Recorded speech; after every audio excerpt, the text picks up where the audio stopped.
Benjamin Harris, the newly appointed CEO of Brightview Solutions, a tech company whose meteoric rise had stunned even the savviest industry veterans, was a man on a mission. Before officially stepping into his role, Benjamin had a singular goal: to uncover the true nature of the company's culture, particularly among the managers tasked with safeguarding its vision and values. Having faced his share of prejudice in the boardrooms and back alleys of corporate America, Benjamin was no stranger to how bias could masquerade as a courteous smile or a well-practiced handshake. But he didn't just want to hear second-hand accounts or read polished reports. No, he wanted to see it, raw, unfiltered, and undeniable. And so he devised a plan. On the company's quarterly hiring day, Benjamin would walk, or rather roll, into Brightview's headquarters, not as the commanding CEO, but as a humble job seeker.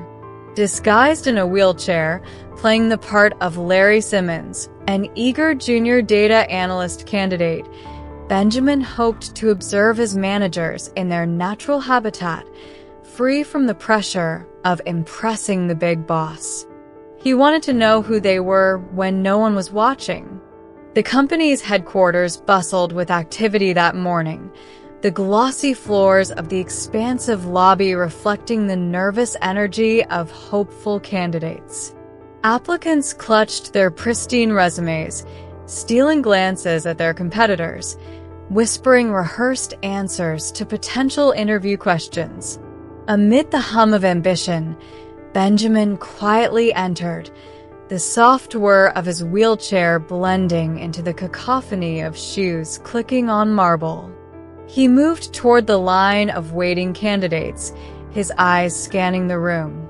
Groups of HR team members huddled together, sharing jokes and casual banter. Their laughter felt almost indifferent to the sea of anxious faces before them. And then, from across the lobby, he heard the name he'd given himself for the day, Larry Simmons. Benjamin turned toward the sound. The voice belonged to Cheryl Dixon, the HR manager overseeing the hiring process. Tall, wiry, and perpetually wearing an expression of mild disdain, Cheryl seemed to size people up with a glance, a quick, clinical sweep of her sharp eyes, followed often by a flicker of judgment. She spotted him instantly, her gaze lingering just a moment too long on the wheelchair. A raised eyebrow betrayed her thoughts, though she kept her words guarded. "You're Mr. Simmons?" she asked, her tone more skeptical than curious. Benjamin nodded, his expression composed, and extended a hand. But Cheryl didn't move to take it. Instead, she let her eyes drift from his hand to his face, a faint smirk curling her lips. "You're here for the data analyst position?" she asked slowly, as though clarifying something impossible. "Yes, ma'am," Benjamin replied evenly, his tone polite. Cheryl didn't bother hiding her disbelief. She chuckled, just loud enough to draw a few wandering eyes from nearby candidates. "You're joking, right?" she said with an incredulous laugh. A few of the other applicants shifted uncomfortably, their eyes darting away, but Cheryl pressed on. Her words grew sharper, cutting through the tense atmosphere. "I mean, a data analyst? Do you even know what that job requires?" Benjamin's calm demeanor never wavered. "Yes, ma'am. I have the necessary skills and experience," he replied, his voice steady and unshaken. "Oh, do you now?" Cheryl retorted, her voice thick with condescension. She leaned forward slightly, her eyes narrowing. "Brightview Solutions isn't. Well, it's not really a place for people with limitations." She punctuated the last word with an exaggerated smile, the kind that stings more than an outright insult. Benjamin remained silent, his expression unreadable, though his sharp mind was cataloging every word, every dismissive glance. Cheryl, oblivious to the weight of her own ignorance, continued her diatribe. Her comments dripped with judgment, assuming everything about his abilities based solely on his appearance. The other candidates fidgeted uncomfortably, some whispering to one another, others casting glances of pity or unease. But Benjamin didn't flinch. Inside, he felt the familiar ache of frustration, a heavy, unyielding weight that came with encountering yet another layer of prejudice. Yet outwardly, he remained calm, a quiet storm of resolve brewing beneath his collected exterior. He had come here for answers, and Cheryl Dixon was giving them to him. Word by word, glance by glance, she was showing him exactly the kind of culture Brightview Solutions had fostered, and exactly how much work lay ahead for him as its leader. Benjamin paused for a moment, letting the applause fade as he stood at the podium, his presence commanding the room. The audience leaned forward, curious and eager to hear their new leader speak. His gaze briefly settled on Cheryl, whose complexion had turned pale, her earlier smugness replaced by visible panic. He smiled, not out of malice, but with the calm assurance of someone who knew the weight of the moment. "Good afternoon, everyone," Benjamin began, his voice steady yet warm. "I cannot tell you how honored I am to step into this role and be part of such a dynamic and innovative team." He let his words hang for a second, scanning the room. "Today, I'd like to share something with you. Not just my vision for the company, but a glimpse into what drives me as a leader." Benjamin shifted slightly, his tone softening but still sharp enough to cut through the air. "This morning, I had an experience that reminded me of why culture is the backbone of any organization. I had the chance to meet some of you, not as Benjamin Harris, the CEO, but as someone else entirely. Someone who walked, or rather rolled through the front doors of this very building, not as a leader but as a candidate for a junior data analyst position." The murmurs started instantly. People exchanged glances, their curiosity piqued. Cheryl visibly stiffened, her hands clutching the edge of her chair. Benjamin didn't flinch as he continued, his words gaining momentum. "In that brief time," he said, "I saw the very best of what Brightview Solutions could be, and unfortunately, I also witnessed the worst. It's one thing to preach values of inclusion, respect, and integrity. It's another to see those values reflected in the actions of the people who represent our company." He took a measured breath, looking directly at Cheryl. "This company will not tolerate prejudice or ignorance, whether it's veiled in politeness or blatant in words.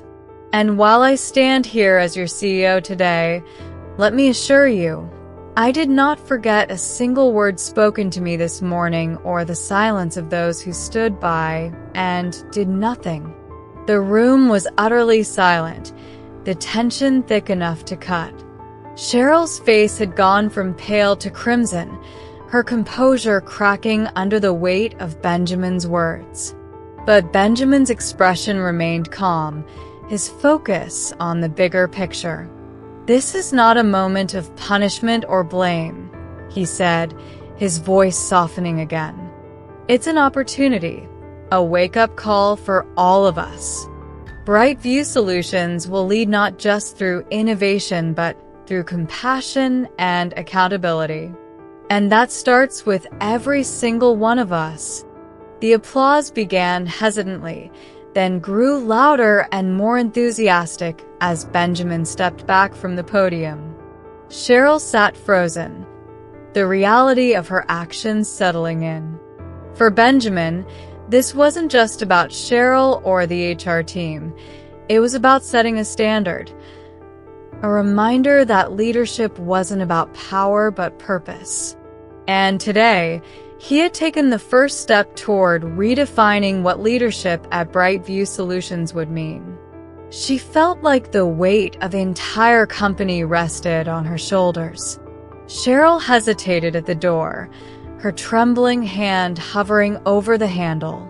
Inside, she could hear muffled voices, David's calm tone and Benjamin's steady, measured responses. She closed her eyes for a moment, drawing in a shaky breath before finally pushing the door open. David was seated behind his desk, his expression a mix of disappointment and resolve. Benjamin stood by the window, his hands clasped behind his back, gazing out thoughtfully.